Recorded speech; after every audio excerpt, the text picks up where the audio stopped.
Okay. I Are you have, doing all right? yeah, I'm just a little tired. That's it. You're what? I said I was just a little tired. That's it. Oh, okay. Well, we can do it another time. You want to do it another time? No, I'm here. I'm here. I don't know. I've never done one of the a podcast before, so you'll have to fill me in. Oh, okay. Well, I was just welcoming you to Simply Jewel Atypical podcast, where we are atypical of the average. But I was actually just trying to get in touch with you as a nurse. I was going to ask you to fill everybody in on what it is that you do, and are you nursing or are you a PA at the hospital? Yes, I am nursing, and I right now I work in the bariatric surgery department of St. Joseph Hospital here in Buffalo, New York. Oh wow. So tell us what that's like. Like how I know we're in the midst of a pandemic, and what is your acuity like? What is the how many patients do you have per shift? Um, we have about we perform about maybe 7 to 10 surgeries a day, um, depending on the surgeon, which surgeon is doing them. We do a lot of um, various procedures relating to bariatrics, such as hiatal hernia repairs, and people will develop a lot of gastric issues. And so we have to, the doctor has to put this, go in and, go in there with this camera and, do some exploratory things sometime.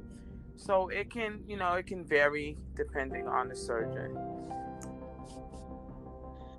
Oh wow. So tell us now, is this a COVID hospital But or prior is it a to hospital just for prior to some? COVID-19, it was a hospital that did everything. We had, had all kind of patients and everything. And in March, when COVID became very intense here in Western New York, they decided we needed a hospital that was a standalone campus that would be able to provide care to COVID only patients. And the St. Joseph Hospital, which is part of the Catholic Health System, is a standalone hospital. It's the only hospital in the system that has its own property on its own grounds and nothing else around it. So it was chosen to be a COVID only hospital, and we all went into that area of care where we no one else was able to come into the hospital except for COVID patients. Oh wow. So can you walk me through like what is your everyday task? You're doing like 12-hour Yes, shifts and what? we're doing 12 to 16 hours. It could be 12 to 16 hours, and back in March, starting in March, it was you didn't have a set schedule. You were there. You can be there from the 11 p.m.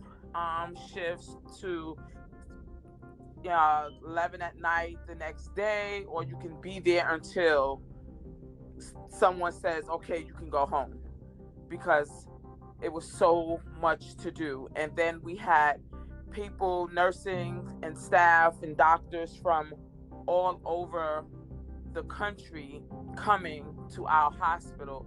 So there was a lot of organizing and facilitating where people needed to be, because we that was our hospital, and so we was the ones that had to assist the staff that was coming on board to help us from other locations. So it was a lot of that.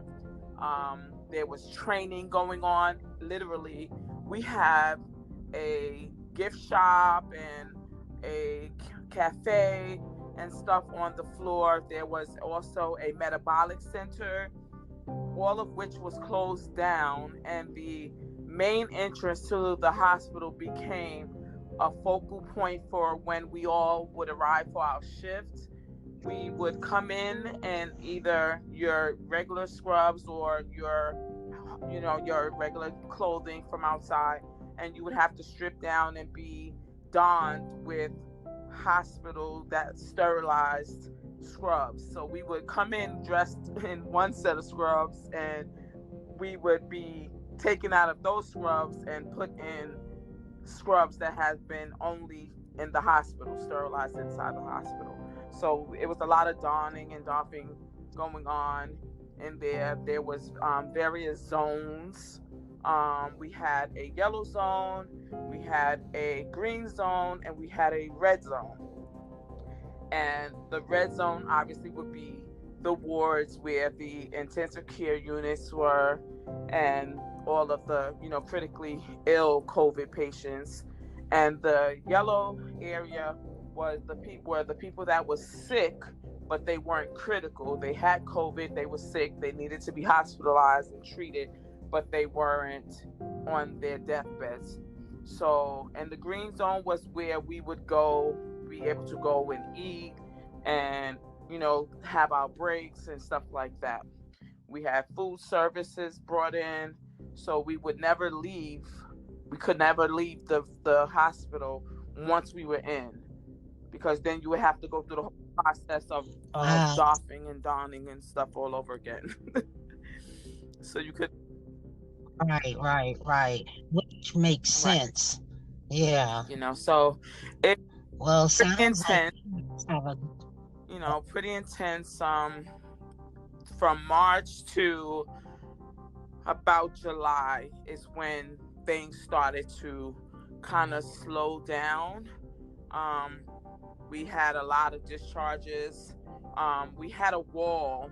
I had took a video of it one night when I came into work, and we had a wall, and people would just write notes on it, get well wishes, support, and we would put how many patients was discharged from the hospital, and it would be celebrated. We had a parade. They gave us a parade, essential frontline worker parade. It was needed because it was very stressful, you know, scary, and it's really nothing you really could do. You're doing the best you can, but sometimes your best efforts just wasn't good enough. So kind of wearing on right. everybody.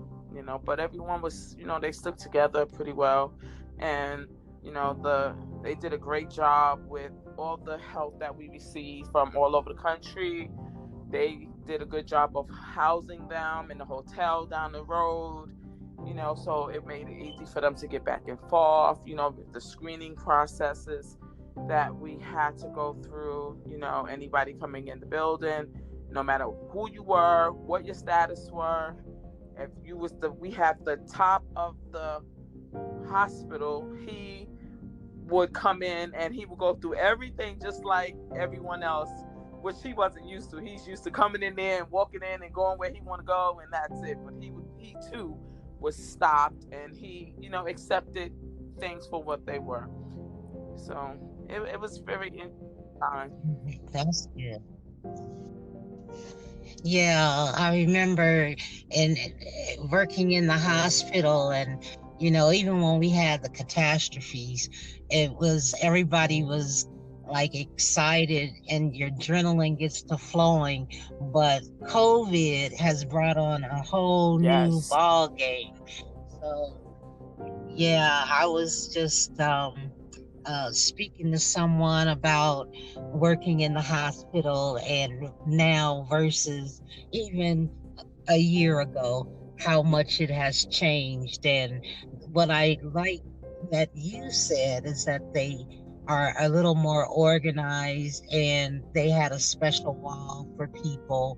Um, that you can write on. And that's what people don't realize. When you're nursing, you have to practice autonomy. And for someone to even think that far ahead to do something to reduce, the stress level, that that's a lot to be said Right. right there. Right. Yes. Yes. And so, what were the things that you did, like once you got off of a shift? Like, what did you do to help you to get in, to put things in perspective? And what did you do to just Well, decompress? first thing, I would walk out of the building, and I would go to my car, and I would sit in my car for like 10 minutes before I drove off. I would just sit in my car for like 10 minutes, and with the windows down, even though it was freezing outside, I would sit there for like 10 minutes and just Mm. take in the fresh air. Oh, wow. Yeah. Because what do you think about that? Do you, like, just hypothetically, do you think that COVID is airborne as well? I think it's airborne, but only to a certain circumference. Like, you would have to be this close and sharing this same airspace in order for you to be able to affect someone else. I don't think that it's airborne in the sense that just being in the parking lot and sitting in my car and nothing and no one's been around that area for quite some time, that it's just lingering there for you to be able to breathe it in and get sick. Okay. Yeah, because I was doing a little bit of research where it was talking about children versus adults and how kids are so Right. short, below, like, Right. say, 3 feet, that at first they were saying it was the children, and now they're saying, well, no, they recant, that's not the kids, they think it's adult because you're, higher, 5 feet Right. or taller, uh, and you could be spreading. So it's so many different Yeah. studies that are out right now that who's to say? It's never been, we've never had a pandemic before. But now here's one thing I want to ask, or just say, can you let the audience know the difference between an epidemic and then a pandemic? Because what I'm finding is people just don't understand that a pandemic is severe.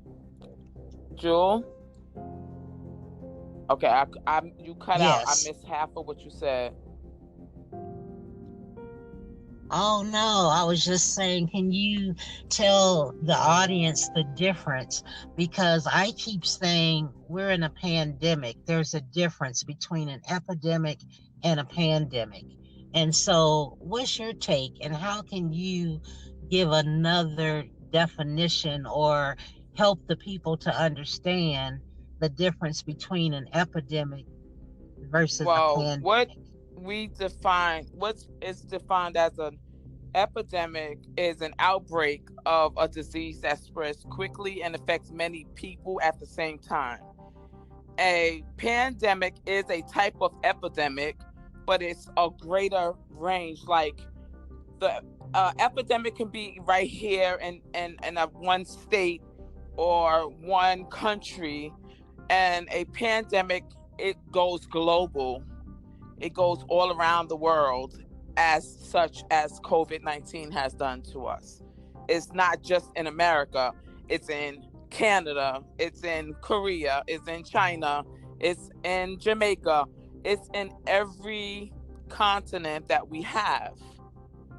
So that's what the difference is, the range in which it reaches people. Right, because I was thinking, I wonder why people they're not taking the pandemic seriously, where they're making it. I mean, everybody's got a theory, everybody's got saying that it's a conspiracy, but we that are in the medical field, I think we understand. When I'm trying to help the people to understand, I don't care what they think.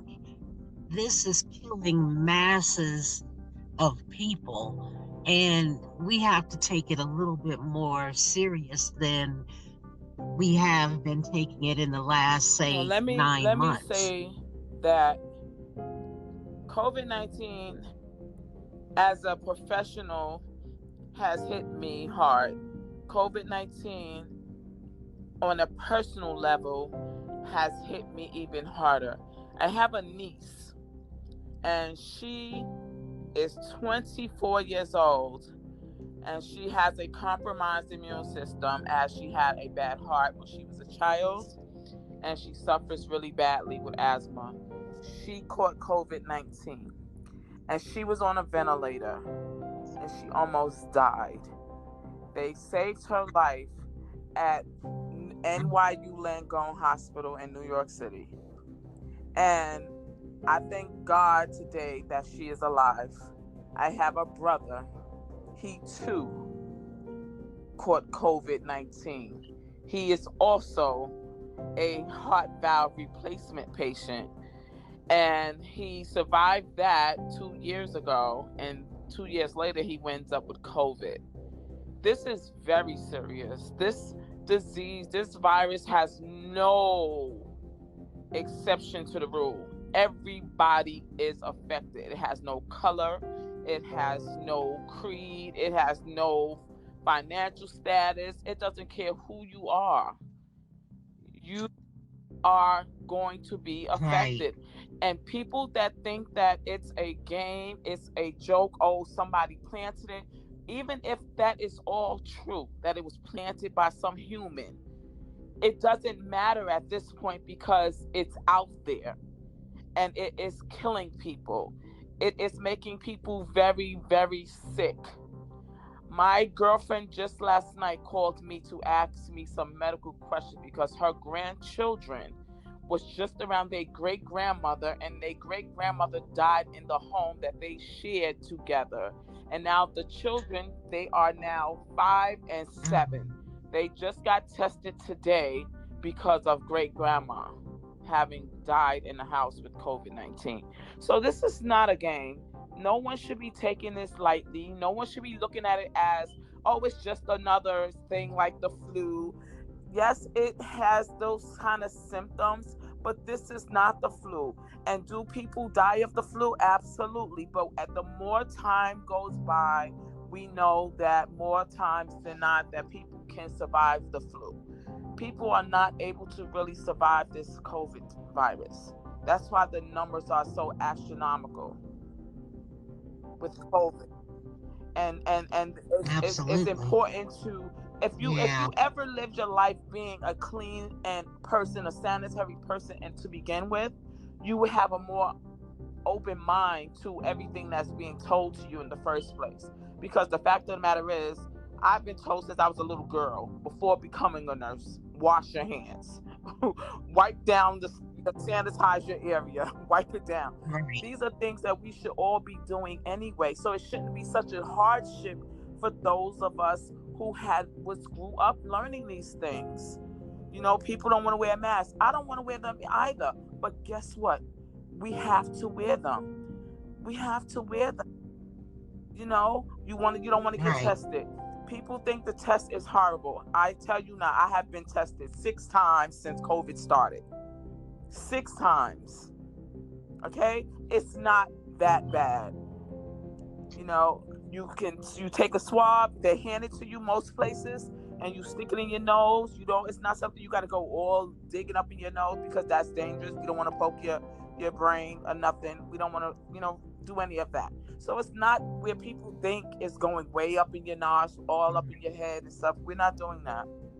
It's just a swab in each nose. One swab, you just take it around one time. The other nostril, the same thing. You put it inside the tube and it's gone. You don't have to do anything else. Now they are coming out with oral swabs, so you will be able to, take them through your mouth, take your saliva. So that's going to be even better for a lot of people who's fearful of doing the nostril. So I just encourage people to Hmm. stop paying attention to everything you're seeing on social media. Stop paying attention to everything you're seeing on these news channels. Stop paying attention to everything your friends are saying and your grandma, your auntie, because guess what? A lot of people have anxiety. And because they have anxiety, they overthink and over Right. process sometimes. And they get caught up in this and that. All of this stuff is not actual fact. Do your due diligence and research it. Go to the CDC website, and they are full of information. They are full of information. That CDC has been here forever for us, and we had to trust them with everything else. The vaccines, everybody's panicking about that. I understand it's something new. We all these vaccines we've been taking all of our lives. They all started the same way. We just didn't have it in our face like we have it in our face now, and we have it in our face so much because of the social media and the ability to reach, to go on the internet and stuff like that, things we didn't have back then. That's the difference. But these all have been out there where they are trial runs, and they are, testing it on people first, and side effects come with everything we do, everything we take, every medication, whether it's over the counter or it's by prescription, it all has a side effect. It's just some side effects don't affect you badly and some do. And if you have a reaction to something, then you can't take that. And unfortunately, some people will not be able to take it for whatever reason. But just give things a chance. Don't just rule it all out right now, because everything can't be ruled out.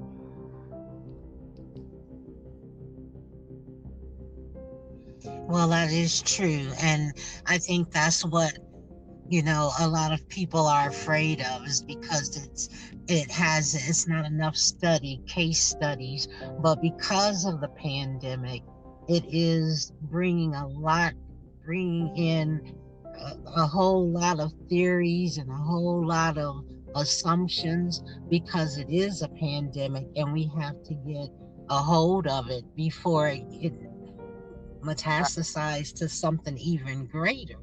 So that's my thing. But I know there's a lot of people allergic Exactly. to a lot of, even the flu shots, although they have synthetic flu shots. I am one that doesn't take it because of the severity of my allergies. But you've been most informative, because a lot of people, just that snippet of what you just mentioned, will help people to make a conscious decision as to which way to go, or if they're thinking about it, or even if they haven't thought about it. At least you're giving them information to at least Right. process And just keep a listening, little bit. listening to the CDC. That's what their job is. Yes, it's happening fast, but guess what? This is just going to show us, all of us in the world, that it is possible for things to happen fast when we need them to happen, versus making them linger and last out for forever and stuff like that. We don't have to take that long. When it's time for something we need, you obviously have the capabilities of making that happen. So if this vaccination is something that going forward 2 years from now is proven itself to be effective and safe for most people, because even you can have go to the doctor and have an injection for any other reason, and it can hurt you. You can have a bad reaction. I had a reaction to having contrast dye, and had to go to the hospital and have a whole injection, heavy injection put in me to get rid, to counter the reaction from a contrast dye. So you can have a reaction that's not a positive one to almost anything. But if we can prove, if this can be proven that this is effective and safe for most of us, then that just proves that we are capable of, in a short span of time, and put that money out there to research and find a cure for other things. Such, we have so many other diseases out there. Cancers are running rampant in our communities as well. Heart disease, all kind of other things. HIV is still a very prevalent disease out there. It just goes to show you that you are capable of creating cures in a timely fashion. So let's keep doing that for other things. Yes, yes, yes. And I like what you just said because, as you know, I am partnering with the Orly Smith Cancer Research Foundation, and she's found a way to shrink cancer cells. And just what you say, we are capable, and that's the key right there. We are capable. And for people born for a time such as this, there's a lot of people that have brains that are thinking of how to cure a certain disease. We have a lot of scientists and doctors and lawyers, and everybody's got a gift. And so, just on that note, we are capable and we are able to find a cure. And just like they found a way to create a, a Vaccine. what am I trying to say? Um, the strain for this for the COVID, we can figure out a way to stop cancer, to shrink cancer. And Dr. Green has done that. So this is a good point right there. That's what I wanted to say. But I also wanted to go back and say, you know, thank you for coming on. And I'm sorry that your family member has been exposed to COVID, but we'll keep them lifted and keep you lifted as well, because I know that it's tiring and it's exhausting. Um, but before we close, let me just ask you, what exactly do I you come do after sitting in I the come car? You home. come home, you have Yes, I come to home. I take off my clothes. decontaminate. Soon as I get to the door, I have a basket there, and I take off my everything. I put it in that basket, and I tie it up.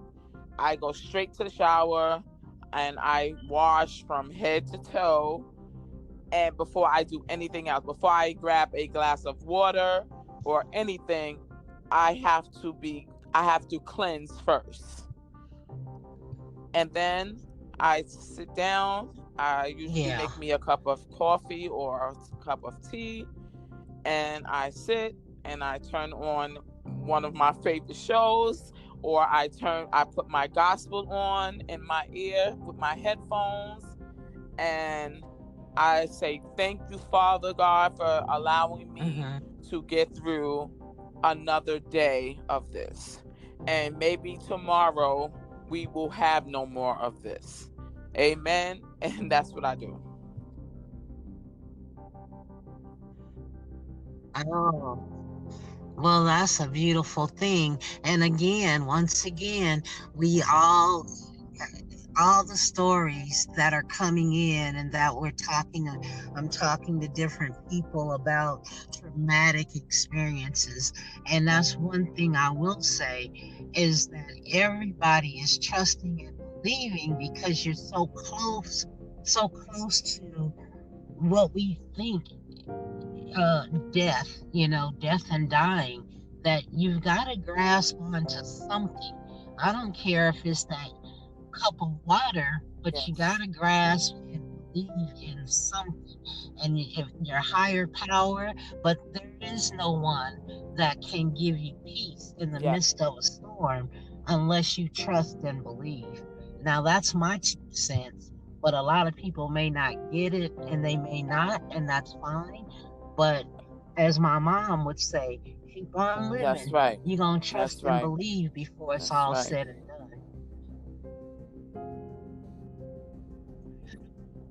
Well, thank you for coming on, Felicia. And everybody, this is Felicia. She's the nurse, but she also has a high. I think, do we talk about that, or is that just for us as far as your other We can. accomplishments that you've made along the way? Yes. Okay. Because I know that you were a PA at one time. And then, so my question is, when you're a PA, you can only see the clients like 30 minutes at a time. Because I know they were asking me, and I was like, no, I would get fired.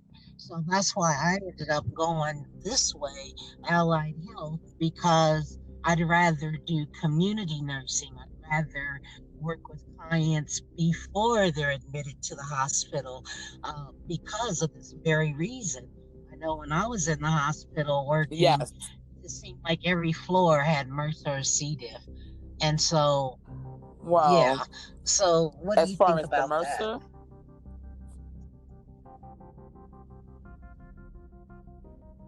As far as working in the well, I hospital love, versus, I love, community I nursing honestly and love working community as a nursing. PA? It's my, one of my passion is helping just everybody, anybody, out in the world. For example, uh, there was one evening, my husband and myself and my daughter and her boyfriend was sitting on my couch. We just started to have dinner and I heard this awful noise. And I said, oh my God, somebody or more than one somebody has to be hurt. It's just the sound that I heard. You just knew that it was bad, going to be something ugly outside the door. And my husband looked at me and he said, you can't go out there. I said, I have to go out there. I went outside, and across the street, there was a car jammed Uh-huh. up against a Jeep. One person was laying on the side, another person was underneath the car. And this man, he was screaming in such agony. I ran across the street. I didn't have any protection, no PPE, nothing, nothing, no mask, nothing. But I just ran over there, and his bone, his whole bone was coming out of his foot. His leg bone, his whole femur bone was coming through his foot, and his foot had been turned backwards. Like his toes was literally facing his Oh, ankle. wow. And he was bleeding. And all I can Ouch. do was, I said, I tried to talk him because he was hit. I guess he, that flight or fight, fight or flight was in him, and he was trying to get up and he wanted to move. And I'm telling him he can't move, and I'm applying pressure and to tie off the leg because of the bleeding. And I'm letting him know that how the injury to his leg, that if he moves, he's going to bleed out. And if he bleeds out, he's going to die right here, because it's going to be nothing I can do until EMS arrives. And the other guy, after I tie him off, I go over to the guy that's underneath the car, and I look at him, and I'm asking him to, communicate with me and see what's going on. I'm asking him, did the airbag deploy before when he got hit, or was he had it hit him? How did he get out of the car? Was he thrown out? How did he end up like where he was? And it was just, at that moment, I was like, wow, like, this is across the street from my house. I'm home. I'm not at work. I'm minding my business, but I'm out here with the community. My son went to work. My son Michael went to work, and some people was talking about this accident that happened in the street, and they started talking about this nurse that came out of nowhere and helped the people. And when EMS came, she just disappeared. And he said, he came home and he said, Mom, he said, they was Uh-huh. talking about you. And he was so happy. He was like, oh my God, that happened in our community. Ma, you helped somebody in our community. across the street. You don't even know him. So I think that is such an important thing, that no matter where you are, you should be thinking of helping the community. It shouldn't be that you have to be in a hospital setting or a doctor's office setting for you to help your community.